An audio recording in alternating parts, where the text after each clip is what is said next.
Thank you sir, आपने मौका दिया।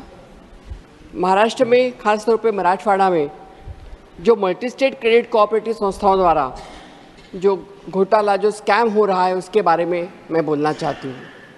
इस घोटाले में हमारे किसान, मजदूर, दिहाड़ी करने वाले गरीब लोग शामिल हैं, क्योंकि उनको ही पीड़ित किया जाता है। With your permission, I seek to speak in Marathi for my people.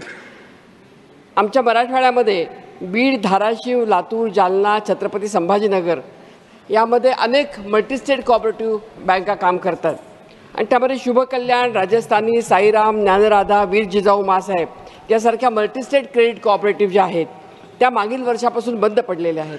त्यामुळे खातेदार आणि ठेवीदार हे अत्यंत अडचणीमध्ये आलेले आहेत। सदरील मल्टीस्टेटची कार्यालय तसेच शाखाही बंद आहेत। त्यासाठी खातेदारांनी आणि ठेवीदारांनी रस्ता रोको, तहसील आणि जिल्हाधिकारी कार्यालयावर मोर्चे काढलेले आहेत। या मल्टीस्टेटमध्ये गोरगरीब, कष्टकरी, शेतमजूर, पेन्शनधारक, नोकरदार यांनी मोठ्या प्रमाणात आपल्या आयुष्याची पुंजी साठवलेली आहे। काही वयोवृद्ध माणसांनी 2 ते 5 लाख रुपयापर्यंत ठेवी ठेवलेल्या आहेत। त्यांना असं वाटत होतं की आम्हाला 2000 5000 व्याज मिळेल, परंतु ते काही झालेलं नाही आहे।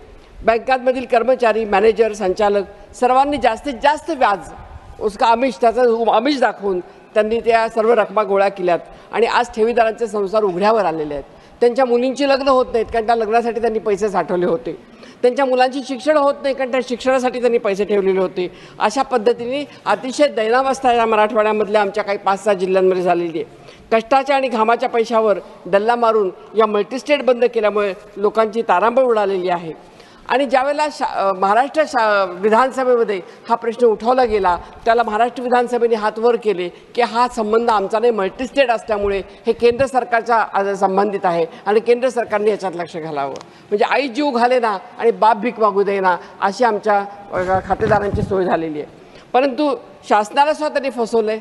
शासनाने हात वर केलेले आहेत। मला या ठिकाणी सांगायचं की जी सरकारने ज्यांनी परमिशन दिलेली आहे त्यांची जबाबदारी आहे की लोकांचा पैसा सुरक्षित राहायला पाहिजे आणि लोकांच्या पैशाची जबाबदारी सुरक्षिततेची ही सरकारने घेतली पाहिजे। मग केंद्र सरकार असेल तर केंद्र सरकारने त्यासाठी एक विशिष्ट यंत्रणा तयार केली पाहिजे। आज मल्टीस्टेट पे फुटल्याप्रमाणे यायला लागलात। मल्टीस्टेटमध्ये लोक व्याज देतात 18%, 20% असं व्याज मिळते, त्यामुळे लोक त्याच्याकडे आकर्षित होतात। परंतु मला असं वाटतं या सर्व लोकांना कुठेतरी कारवाई करून सुमारे 5000 कोटीचा घोटाळा हा आमच्या मराठवाड्याच्या क्षेत्रामध्ये झालेला आहे। त्यामुळे माझी आपल्याला विनंती आहे की आपल्या माध्यमातून मी विनंती करते की केंद्र सरकारने यामध्ये लक्ष घालावं आणि आमच्या भागातले जे मल्टीस्टेट कोऑपरेटिव्ह आहेत त्या कोऑपरेटिव्ह लक्ष थँक्यू।